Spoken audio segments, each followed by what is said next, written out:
Welcome students. আজ আমরা কবিগুরু রবীন্দ্রনাথ ঠাকুরের রূপনারায়ণের কূলে কবিতাটি আলোচনা করব। দ্বাদশ শ্রেণীর পাঠ্য এই কবিতাটি রবীন্দ্রনাথ ঠাকুরের শেষ লেখা কাব্যগ্রন্থ থেকে নেওয়া হয়েছে। মনে রাখবে, এই শেষ লেখা শীর্ষক কাব্যগ্রন্থটি কিন্তু কবিগুরুর লেখা সর্বশেষ কাব্যগ্রন্থ। এই কাব্যগ্রন্থটিতে সর্বমোট 15টি কবিতা আছে এবং কোনো কবিতাতেই কিন্তু কোনো শিরোনাম দেওয়া নেই, অর্থাৎ 1 নম্বর কবিতা, 2 নম্বর কবিতা, এভাবে 15টি কবিতা নম্বর দিয়ে চিহ্নিত। আর এই কাব্যগ্রন্থের 11 সংখ্যক কবিতাটি আমাদের দ্বাদশ শ্রেণীর পাঠ্যাংশে আছে রূপনারায়ণের কূলে এই শিরোনামে। শেষ লেখা কাব্যগ্রন্থের এই 11 সংখ্যক কবিতাটি লেখা হয় 1941 খ্রিস্টাব্দের 13ই মে রাত্রি 3:15 শান্তিনিকেতনের উদয়ন গৃহে। এর প্রায় 3 মাস পরেই 1941 খ্রিস্টাব্দের 7ই আগস্ট বাংলা 1348 বঙ্গাব্দের 22শে শ্রাবণ দুপুর 12:10 কলকাতা জোড়াসাঁকো ঠাকুরবাড়িতে বাংলার রবি গেল অস্তাচলে কবিগুরু পরলোকে যাত্রা করলেন। শেষ লেখা কাব্যগ্রন্থখানি প্রকাশিত হয় কবিগুরুর মৃত্যুর কিছুদিন পরে। এই কবিতাটি রচনা সম্বন্ধে কবির বন্ধুকন্যা এবং কবির স্নেহধন্যা রানীচন্দ তার আলাপচারী রবীন্দ্রনাথ গ্রন্থে লিখে গেছেন 14ই মে 1941, 3:15 সকাল। ভোরবেলা গুরুদেবের ঘরে ঢুকে দেখি তিনি তখনও ঘুমোচ্ছেন। তার বিছানার পাশে একখানি ছোট কাগজে লেখা আছে কয়েক লাইন কবিতা। শেষ রাত্রে গুরুদেব বলেছেন কাছে যিনি ছিলেন তিনি লিখে রেখেছেন। রানীচন্দ বলেছেন যে সেখানে কিন্তু 11টি লাইন লেখা ছিল, অর্থাৎ রূপনারায়ণের কূলে থেকে কঠিনেরে ভালোবাসিলাম পর্যন্ত। তারপর তিনি বলছেন আমি সেখানে নিয়ে কবিতাটি আর একটি কাগজে বড় বড় করে লিখে রেখে দিলুম। গুরুদেব জাগলেন, হাত মুখ ধোবার পর কফি খেলেন। পরে কবিতাটি তাকে দেখালুম। তিনি কাগজটি আমার হাতে দিয়ে বললেন আরও কয়েকটা লাইন লিখে রাখ। তারপরে তিনি শেষ 4টি লাইন লিখতে বললেন, অর্থাৎ সে কখনো করে না বঞ্চনা থেকে মৃত্যুতে সকল দেনা শোধ করে দিতে, এই পর্যন্ত। তারপর বললেন আসল কথাটা কি জানিস, রাত্রি হচ্ছে ঘুমে স্বপ্নে অন্ধকারে জড়িত। এই স্বপ্ন মানুষের বুদ্ধিকে দুঃখ দিয়ে বেড়ায়। এই কুহেলিকা যখন সরে যায় তখনই দেখা যায় সত্যের রূপ। পৃথিবীর সত্য রূপ বাস্তব রূপ দেখায়। তখন আর ভাবনা থাকে না, সত্য কঠিন, অনেক দুঃখ দাবি নিয়ে আসে। স্বপ্নে তা তো আর থাকে না, কিন্তু তবুও আমরা সেই কঠিনকেই ভালোবাসি সেই কঠিনের জন্য সব কিছু দুঃসহ কাজ করতে। এমনি করেই জীবনের দেনা শোধ করে চলি আমরা। তাহলে দেখো, কবিতার শেষ 4টি পংক্তি কিন্তু লেখা হয়েছিল পরের দিন, অর্থাৎ 14ই মে সকালে। তো তোমাদের আগেই বলেছি যে শেষ লেখা কাব্যগ্রন্থের 11 সংখ্যক কবিতা হলো আমাদের আলোচ্য রূপনারায়ণের কূলে কবিতাটি। আর এই কবিতাটি জয়শ্রী পত্রিকায় প্রথম প্রকাশিত হয়েছিল 1348 বঙ্গাব্দের আষাঢ় সংখ্যায়। এই প্রসঙ্গে একটা কথা বলে রাখি যে বঙ্গাব্দকে খ্রিস্টাব্দ বানাতে গেলে 593 দিয়ে যোগ করে দেবে, তাহলে খ্রিস্টাব্দ পেয়ে যাবে। অর্থাৎ 1348 যোগ 593 সমান সমান 1941। তাহলে 1941 খ্রিস্টাব্দের আষাঢ় সংখ্যায় এটা প্রকাশিত হয়েছিল। তখন কিন্তু এর শিরোনাম ছিল কঠিনেরে ভালোবাসিলাম, অর্থাৎ ওই পত্রিকায় কবিতাটির নামকরণের ক্ষেত্রে কবিতার 11 সংখ্যক পংক্তিটিকে কিন্তু ব্যবহার করা হয়েছিল। আবার দেখো, দ্বাদশ শ্রেণীর পাঠ্যভুক্ত করে বর্তমানে সংকলকরা ওই কবিতাটির নামকরণ করলেন রূপনারায়ণের কুলে। এক্ষেত্রে সংকলকরা কবিতাটির প্রথম লাইনটিকেই শিরোনাম হিসেবে ব্যবহার করলেন। এবারে আসছি মূল কবিতা প্রসঙ্গে।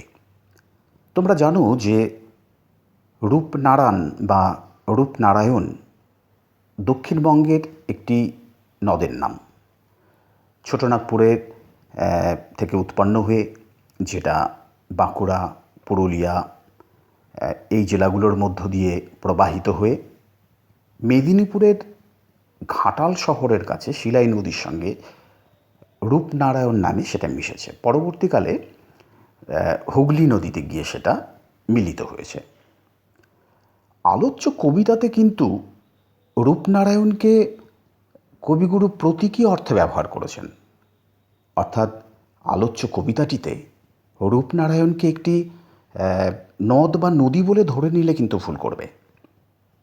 আসলে রূপনারায়ণ শব্দটি কোনো নদীর নাম হিসেবে সীমায়িত না থেকে এই প্রবহমান বাস্তব পৃথিবীর যে উদ্ভাসিত রূপ হিসেবেই এই কবিতায় প্রকাশিত হয়েছে। আসলে নদীর জল যেমন উৎস থেকে প্রবাহিত হয়ে মোহনায় এসে মেশে, তা মানুষের জীবনও তো তাই। জন্মের পর দুঃখ কষ্টের মধ্যে অতিবাহিত করে অবশেষে মৃত্যুর মধ্য দিয়ে সেই জীবনের পরিসমাপ্তি ঘটে। আর রূপনারায়ণের কুলে জেগে ওঠার অর্থ হল প্রবহমান এই বাস্তব পৃথিবীর ভিত্তিভূমিতে তন্দ্রাচ্ছন্ন যে অবস্থা তা থেকে জেগে ওঠা। অর্থাৎ ঘুমে স্বপ্নে আচ্ছন্ন কবি যেন কুহেলিকা ঘেরা কল্পনার জগৎ থেকে বাস্তব জগতে জেগে উঠেছেন রূপনারায়ণের কুলে, অর্থাৎ রূপময় পৃথিবীর বাস্তব প্রত্যক্ষতায়। তাহলে নিশ্চয়ই বুঝতে পারলে যে রূপনারায়ণ বলতে কবি ভৌগোলিক কোনো নদীকে বোঝাননি। তা তোমাদের মধ্যে একটা প্রশ্ন জাগতে পারে যে এত এত নদ নদী থাকতে কবিগুরু কেন কেবলমাত্র রূপনারায়ণকেই বেছে নিয়েছিলেন? আচ্ছা, রূপনারায়ণের প্রসঙ্গে আসার আগে প্রথমেই বলে নিই যে কবি কেন নদীকেই প্রতীকী হিসেবে বেছে নিয়েছিলেন। আসলে নদী যেমন সর্বদা প্রবহমান, ঠিক তেমনি প্রবহমান বাস্তবের এই স্পষ্ট ভিত্তিভূমি বা এই জগৎ, অর্থাৎ জীবন প্রবাহ আর নদী প্রবাহ, এই দুটো যেন সমার্থক।